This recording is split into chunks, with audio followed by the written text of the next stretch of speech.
Sejam todos muito bem-vindos a mais um debate político. Agradeço a você, nossa audiência fiel, por mais uma terça-feira contando com a sua presença. Neste programa especial, estaremos contando com a participação da pré-candidata a governo do Estado, professora Maria do Carmo. Seja muito bem-vinda, professora. Obrigada, Letícia. É um prazer mais uma vez estar aqui, né, nesse debate político que é tão importante para todos nós, principalmente agora e com essa proximidade das eleições. Exato. Professora Maria do Carmo já esteve aqui conosco antes, onde nós tivemos alguns debates, algumas conversas. E dentro desse contexto, a senhora muito bem mencionou, eleição já começou. Tudo já está muito rápido, tudo já está muito acelerado. E, de antemão, já iniciando, como é que a senhora está pensando em pautar sua eleição em 2026? Olha, nós já estamos aí no processo desde o ano passado, na verdade. Agora a gente está intensificando a agenda, né, concentrando mais aí as viagens para o interior. Aí eu tenho aí um período que eu me determinei a cumprir essa agenda, então a gente está trabalhando focado no resultado. Sim. Eu acredito que até o mês de julho eu consiga visitar todos os 62 municípios e, enfim, tocar aí a campanha.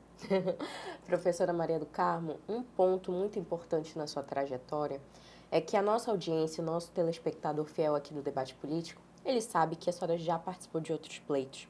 Na última eleição foi para segundo turno como vice-candidata, né, à Isso. Prefeitura de Manaus, e agora está como pré-candidata a governo do Estado.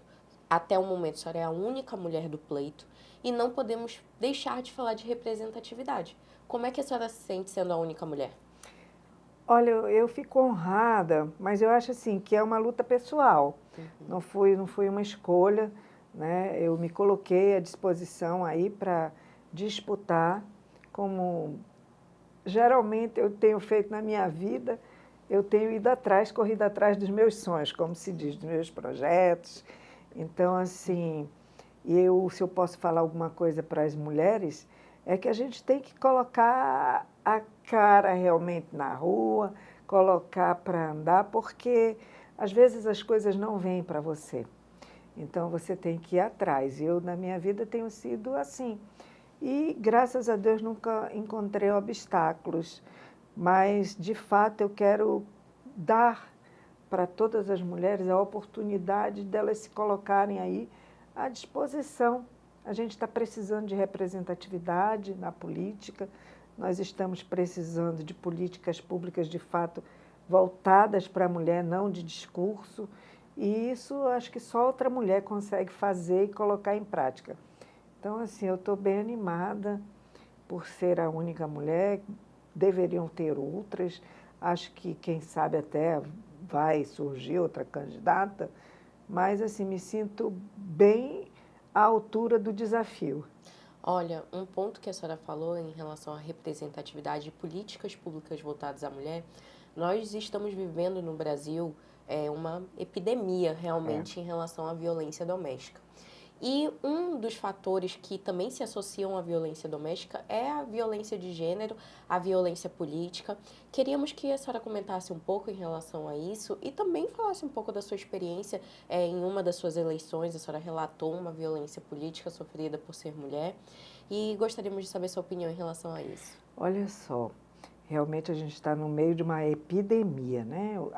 Os números aí de agressões, de violência contra a mulher têm crescido e isso talvez seja sintomático porque eu até conversava sobre isso e eu dizia que há 24 anos eu levei uma psicóloga no colégio e ela prenunciava que iríamos vivenciar algo parecido pelo comportamento lá atrás de mudança na cultura, no comportamento dos jovens naquela ocasião. Então, ela dizia que mensagens subliminares de valorização da violência contra a mulher, do tratamento pejorativo da mulher com o nascimento do funk, do bonde do Tigrão, aquelas coisas, né? A glamorização de situações degradantes para a mulher, ela prenunciava o que hoje nós vivenciamos. Então, eu vejo realmente com muita preocupação essa situação que a gente hoje está, vamos dizer assim, enfrentando. Sim. Creio que a gente pode ajudar e muito, né, nessa caminhada para traduzir tudo aquilo que a gente espera para combater essa violência, trabalhar para mudar esse contexto aí. Então, eu acredito que o papel hoje de quem está na política, de trabalhar muito a punição exemplar daqueles que são violentos, dessa questão da violência de gênero, da violência política, é um trabalho árduo, mas que tem que ser feito. No passado, eu vou dizer assim, com toda franqueza, de fato a gente sofre, mas eu vou te dizer uma coisa, Letícia, eu acho que na política não é só a questão da violência política contra a mulher, mas eu diria de uma situação que hoje, dentro da política, aqui no Estado, eu não sei se isso acontece em outros estados, é de uma vulgaridade, de uma baixaria. Veja como é que você pode estar o tempo todo querendo discutir políticas públicas, projetos, com as pessoas se agredindo mutuamente, comportamentos indignos, né? As pessoas se apoiam e desapoiam e falam uma das outras, ameaçam, e bastidores de coisas, de fatos degradantes e se esquecem de fazer aquilo para o qual a política foi, vamos dizer assim, criada, melhorar a vida das pessoas, né, fazer as cidades melhorarem qualidade de vida, trazer, elevar de fato a vida do cidadão que hoje não tem dignidade nem tem políticos à altura daquilo que eles precisam. Sim. Então, assim, a violência política talvez seja só reflexo dessa política baixa que a gente vive hoje. A gente espera mudar isso, elevar o tom. Nós já tivemos grandes políticos e quando as questões políticas eram, de fato, importantes e debatidas, né, no contexto daquilo que a sociedade espera. Então, eu espero trazer de volta, resgatar a credibilidade da política, vamos dizer assim, coisas simples, como eu ouço todos os dias as pessoas se queixarem da falta de palavras, de cumprimento de acertos, enfim, essas coisas que parecem pequenas, mas não são, né? Porque elas refletem apenas o caráter, eu diria, a falta de caráter das pessoas. Olha, professora Maria do Carmo, aqui no programa do Debate Político, é um momento que a gente aproxima muito os candidatos, os políticos como um todo da população. Uhum. Estamos aqui com uma audiência que, além da capital, também é transmitida no interior. Sim. E agradeço a você de casa que está nos assistindo. E acaba que todos querem saber como é que está a relação da professora Maria do Carmo com os demais do PL. Nós estamos observando e também é noticiado a questão da união do partido como um todo e da caminhada de vocês dentro desse projeto político. Como é que está a conversa da professora Maria do Carmo com os demais candidatos, o partido do PL e a bancada nacional? Olha, eu tenho tido assim um apoio, né, o apoio de toda a bancada, de todos os nossos majoritários, aí, os candidatos que estão aí no Senado, né, o capitão Alberto Neto, os nossos mandatários hoje, os vereadores e também os deputados. Eu penso que a bancada do PL nunca esteve tão unida, né, e tão, vamos dizer assim, focada no resultado que a gente espera obter nessa eleição. Acho que essa eleição, o ano de 2026 vai ser decisivo para todos nós brasileiros, mas especialmente para os brasileiros de direita, eu diria. Sim. Por quê? Porque nós vivemos aí um momento emblemático onde o nosso líder, né, que é o presidente, eu falo sempre, nosso eterno presidente Bolsonaro, se encontra numa situação degradante, de injustiça realmente, e aí eu não fui surpreendida, mas muita gente se viu surpreendida com a ascensão meteórica do nosso, hoje, pré-candidato à presidência da República, o Flávio Bolsonaro. Sim. Então, nós estamos animados, nós estamos, assim, realmente empenhados em conseguir o máximo desempenho aqui no nosso estado. não só para você obter os bons resultados pessoais, mas realmente um resultado que vai beneficiar o estado do Amazonas e o Brasil. A gente precisa virar a página que a gente está hoje vivendo, né? Você assistir à corrupção, que voltou assim com uma força tão absurda que cada notícia que a gente lê ou ouve deixa a gente assim estarrecido. Meu Deus, como é que pode, num país onde mais de 50% da população vive em situação degradante, aqui no nosso estado, né, mais de 52% em situação de pobreza de fato, as pessoas falarem de desvios monumentais de dinheiro, porque hoje as cifras, né? Esse Banco Master, que é um escândalo, gente, jogou o país na lama. Eu diria que ele é 2 vezes ou 3 o poder da Lava Jato detonador, né? O poder que foi, a Lava Jato foi assim uma coisa horrorosa.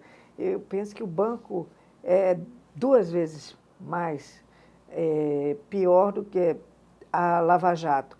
Então, assim, você ouvir o gasto, o desvio de bilhões, enquanto o povo morre de fome, passa necessidade, enfrenta situações degradantes, com um aumento crescente da criminalidade, nós precisamos virar essa página. E só tem um jeito de você virar a página, nas eleições, você escolhendo e dizendo não para o que está aí. É o que a gente está esperando, né? Aqui também, né? Porque os nossos escândalos, guardados as devidas proporções, são realmente assustadores. A gente ouve, tanto processo na Polícia Federal, um que não quer sair porque não quer ser preso, outro que está com medo da polícia, tem 8 processos aí. Meu Deus do céu, a gente precisa virar essa chave, né? Professora Maria do Carmo, um ponto muito importante nessa nossa conversa, nesse nosso debate, é que dentro da eleição, todos os números já estão presentes aí. Nós sabemos que pesquisas, por exemplo, são um cenário naquele momento. Daquele momento, sim. Mas já foi divulgado a amplo sentido a primeira pesquisa do ano de 2026 no nosso cenário político. E o seu nome ali já está mais do que cotado, colocando, né, a sua movimentação em relação à eleição. Dentro disso, tem vários cenários, mas o seu nome já aparece, inclusive, no segundo turno. Como é que a senhora avalia essa pesquisa? Olha, eu recebi assim com muita alegria e, claro, a gente sempre, né, tem que dizer assim, e aliás eu sou assim, na minha vida em tudo, a gente sempre, o otimismo não pode te derrubar, né? Você tem que sempre manter realmente o foco no trabalho, em se fazer conhecido. Eu acho que, assim, se no começo eu era uma opção, tipo, não quero, então era uma opção do que não queria, hoje as pessoas já identificam quem eu sou cada vez mais, né? A caminhada agora vai ficar mais intensa, vai se intensificar e eu tenho certeza que ao me tornar mais conhecida as pessoas vão realmente me ter como uma opção. Eu vou dizer uma coisa, eu penso que realmente, até pelo panorama hoje que se descortina nacionalmente, na verdade até mundialmente, essa tendência para a direita, né? Eu diria que numa perspectiva razoável eu já estaria no segundo turno, só preciso esperar o meu adversário, não sei quem será. Nós, dentro dessa situação, também estamos curiosos sobre uma coisa muito importante. E o vice ou a vice? Já tem nome no radar? Não, a gente não tem. E assim, eu não penso se vai ser homem ou mulher. Eu quero que seja um vice que complemente aquilo que eu sou.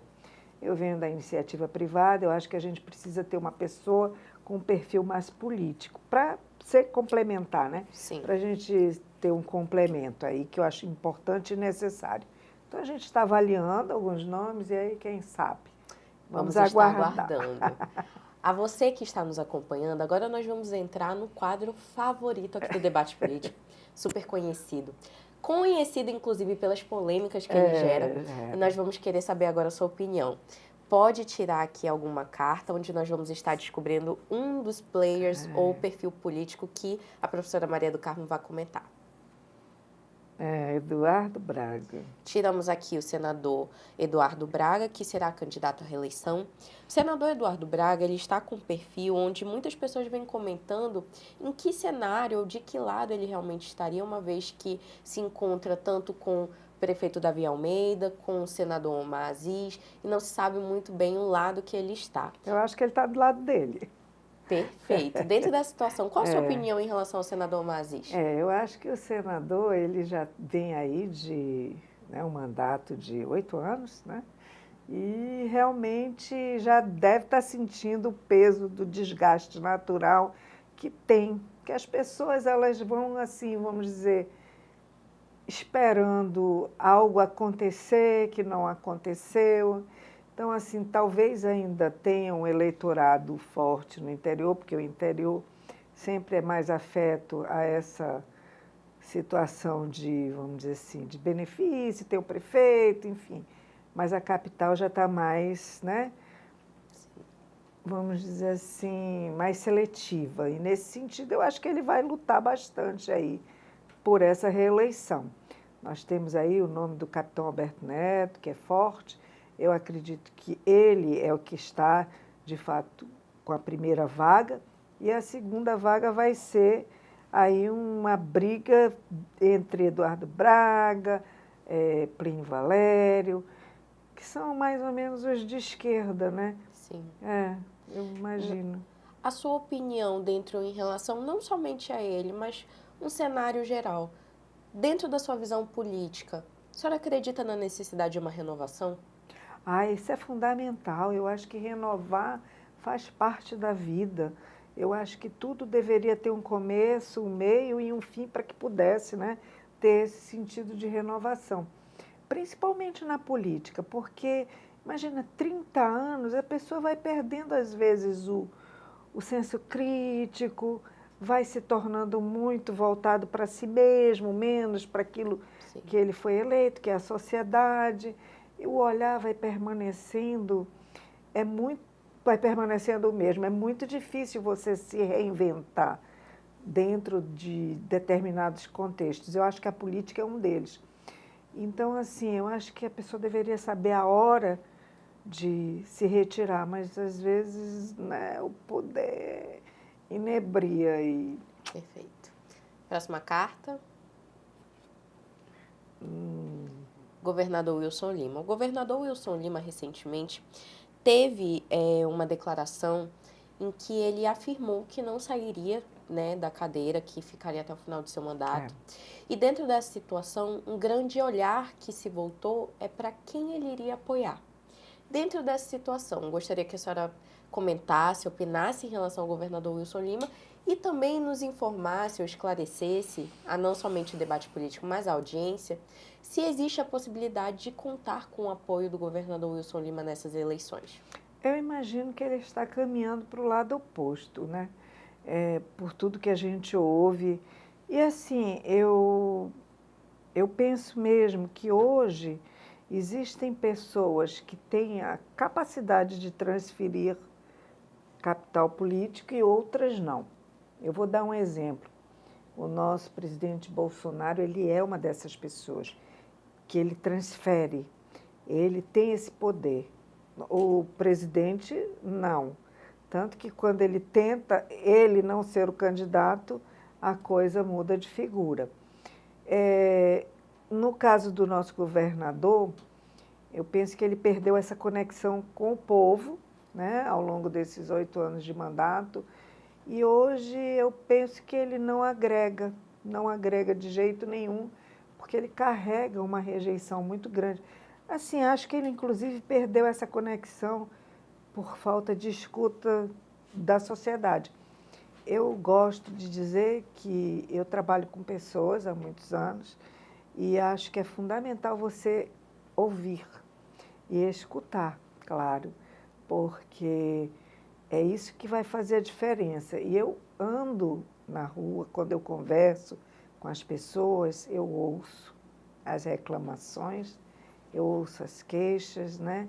Então, assim, eu já sabia que ele não teria realmente esse espaço, inclusive no interior. Hoje as pessoas estão mais resistentes a, vamos dizer assim, é porque é o governador. O nosso interior está crítico, os jovens estão mais, vamos dizer assim, informados. A internet ela chegou com muita força no interior, por meio da Starlink, que bênção, né? Então, assim, as pessoas realmente estão se informando mais e sabem que precisam avançar. Isso vai fazer muita diferença nessas eleições. Sua última carta? Olha, eu não tenho uma opinião formada sobre agora é candidato Exato, ao Marcos Senado, Rota, né? ele foi ex-prefeito de Ele me Manaus, parece um coringa para vice-prefeito. todo político. Isso. Né? Ele tem esse papel. Ele está como, inclusive, num diálogo como um todo, o prefeito de Manaus, Davi Almeida, coloca ele, reafirma como candidato para o Senado. Nessa situação, como é que a senhora avalia? Acredita que seria um bom candidato? Eu penso que não.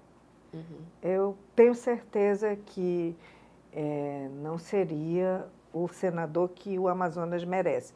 Nós precisamos de um senador que tenha voz, que se imponha, que tenha vulto para crescer. Nós estamos carentes dessas lideranças. Eu vejo que tanto hoje o senador Omar Aziz e o senador Eduardo Braga, eles aparecem no cenário político, mas não com a envergadura daqueles que fazem mudança de fato para o nosso Estado.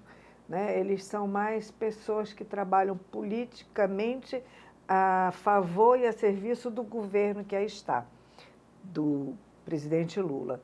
E isso nem sempre se traduz em benefício para nós. A gente sabe disso, né? É claro que às vezes isso passa, algumas informações passam batidas do grande público, mas assim, são situações que não vêm aqui a calhar. Eu penso que a gente precisa resgatar para o nosso estado do Amazonas uma grande representação no Congresso, no Senado, né, especificamente. Perfeito. Dentro dessa situação, agora falando sobre o estado do Amazonas como um todo, nós sabemos que a pessoa que vier assumir o nosso estado vai enfrentar alguns desafios. Gostaria que a senhora citasse quais são as suas prioridades para o governo do estado. Em primeiro lugar, eu acho que nós temos aqui vários problemas que são gravíssimos e que precisam ser enfrentados aí, não com ordem de prioridade, mas como necessidade mesmo aí premente. Segurança, saúde, que é caos, né? E, obviamente, o interior, que ele está precisando de um olhar muito responsável. Hoje o interior está, salvo algumas exceções, mas nenhuma eu diria que seria uma situação confortável, de abandono. Né? Então, assim, eu não vou nem falar de educação, porque educação para mim é básico. É dever de casa, é tipo assim, escovar os dentes. A gente não precisa falar, né? Sim. Então, nós temos problemas gravíssimos de infraestrutura por todo o interior. Nós não temos saneamento, nós não temos água potável em alguns municípios. É uma coisa surreal mesmo, né? Falar em necessidade de água potável, estando aí localizado na maior bacia hidrográfica do mundo, né? O rio está aí e a gente não tem água. Se fosse na África, ficava até desculpável. E, então, assim, tem problemas que têm que ser enfrentados. Mas o principal mesmo é a falta de uma atividade econômica para ajudar o povo a viver, a se desenvolver. Existem lugares, municípios, onde as pessoas dependem única e exclusivamente do poder público. Isso é inadmissível. O governo ele tem que estar para apoiar o cidadão, mas para dar asas para ele se desenvolver. Né? A gente precisa reposicionar aí esse papel do governo, ajudar as pessoas, dar a elas o básico. Se nós não temos uma saúde adequada aqui na capital, você imagina no interior. Né? Então, segurança, a mesma coisa. Sim. A gente precisa realmente ter um projeto, e a gente está construindo aí um projeto de segurança para trazer o Amazonas para os índices mais baixos aí de criminalidade, porque hoje nós estouramos, né? Então, assim, esse eu acho que é o desafio maior que nós vamos ter. E é para enfrentar aí com muita coragem. Professora Maria do Carmo, esse momento eu gostaria de trazer assuntos que, de certa forma, as pessoas conseguissem lhe conhecer melhor. Aham. Nós sabemos que vocês vão falar em vários momentos, né? Quando eu falo vocês, os pré-candidatos, Sim, os sim. candidatos, sobre suas propostas, seus feitos, seus projetos, seus sonhos. Mas agora eu quero falar sobre a pessoa mesmo. Muitas pessoas atrelam e questionam por que a senhora gostaria de ser governadora do estado, uma vez que já tem a sua vida profissional, digamos assim, em pleno sucesso, é Aham. proprietária da Fametro, tem todo um know-how econômico, profissional já atribuído, né, à sua história de vida. Dentro dessa situação, eu lhe faço uma pergunta muito direta. Por que a senhora quer ser governadora? Para mudar a realidade do estado do Amazonas. Eu acho que qualquer um que nasceu aqui ou que tenha adotado esse estado como seu, ele sabe que nós perdemos muito nos últimos 30 anos. Né? Eu falo que a gente vê o progresso em todos os lugares onde a gente vai, onde a gente tem a oportunidade de viajar. E eu tenho certeza que muitos amazonenses sentem isso. E para nós irmos finalizando a nossa entrevista, gostaria que a senhora deixasse agora uma mensagem, um conselho para o nosso telespectador do que a senhora aconselha que seja feito na eleição de 2026. Seja bem crítico, avalie, seu voto tem um valor inestimável. Apesar de muita gente achar que ele tem preço, não, ele tem valor. O valor de mudar a vida de cada um de nós. O valor de se segurar saúde, segurança, educação, um futuro para os nossos filhos, no meu caso já para os nossos netos, né?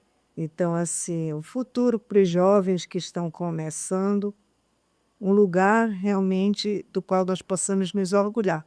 Isso é o que faz o voto, quando a gente digita ali, aquele confirma, que a gente está confirmando tudo isso que eu falei e não a escolha de uma pessoa, mas alguém que te represente. É isso. Fico muito feliz pela sua presença. Tenho certeza que teremos outros momentos ao decorrer da eleição.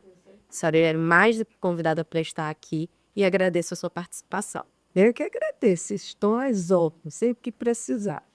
E a você, nosso telespectador, nossa audiência fiel, que toda terça-feira às 8h30 está aqui conosco no canal 8.2, agradeço a você pela sua audiência e pela parceria. Esse é o Debate Político, um programa independente do Convergente em parceria com a Regional Digital, onde temos também nossa parceria com a Casa Janaína Jamila, que nos veste, nos deixa cada vez mais bonitos para apresentar esse programa para você. Então, muito obrigada pela sua presença, pela sua audiência e até a próxima.